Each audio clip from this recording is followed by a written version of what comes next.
Les freins consistent en un disque de frein qui est solidaire de la roue et un étrier de frein qui est commandé par la pédale. Quand on appuie sur la pédale, ça pousse sur le piston et ça force les deux plaquettes à frotter contre le disque, ce qui va donc ralentir la roue. Il existe d'autres systèmes, dits à tambour, où là ce n'est plus un disque, mais un tambour et des mâchoires qui s'écartent contre le tambour. Les problèmes du freinage sont essentiellement des problèmes liés à l'usure.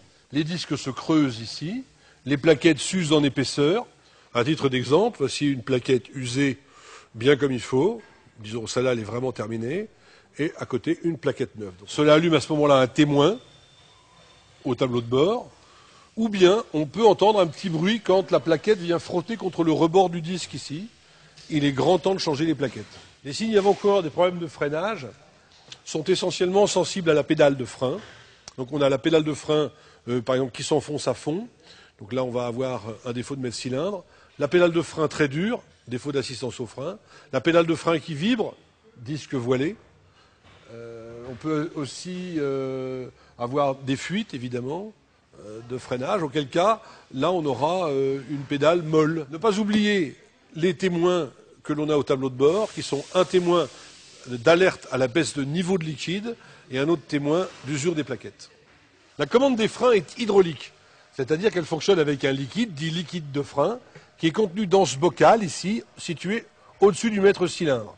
La pédale pousse le liquide vers les deux étriers, ce qui procure le freinage.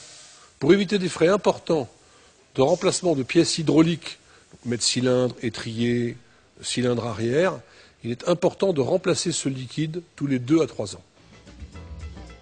Côté pratique, l'opération de remplacement de disque et de plaquettes est à la portée d'un bricoleur moyen.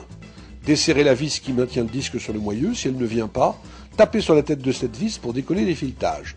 Ensuite, on dévisse la fixation inférieure de l'étrier et on le bascule vers le haut, ce qui permet de dégager les plaquettes. À ce stade, on repousse le piston en faisant lever à l'aide d'un gros tournevis.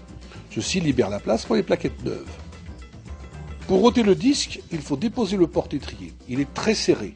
De bons outils et une certaine force sont indispensables. Le disque usé est souvent collé par la rouille. Un coup de massette peut aider.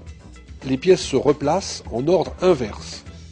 Démontez un côté à la fois, ce qui vous laisse l'autre côté en référence en cas de doute.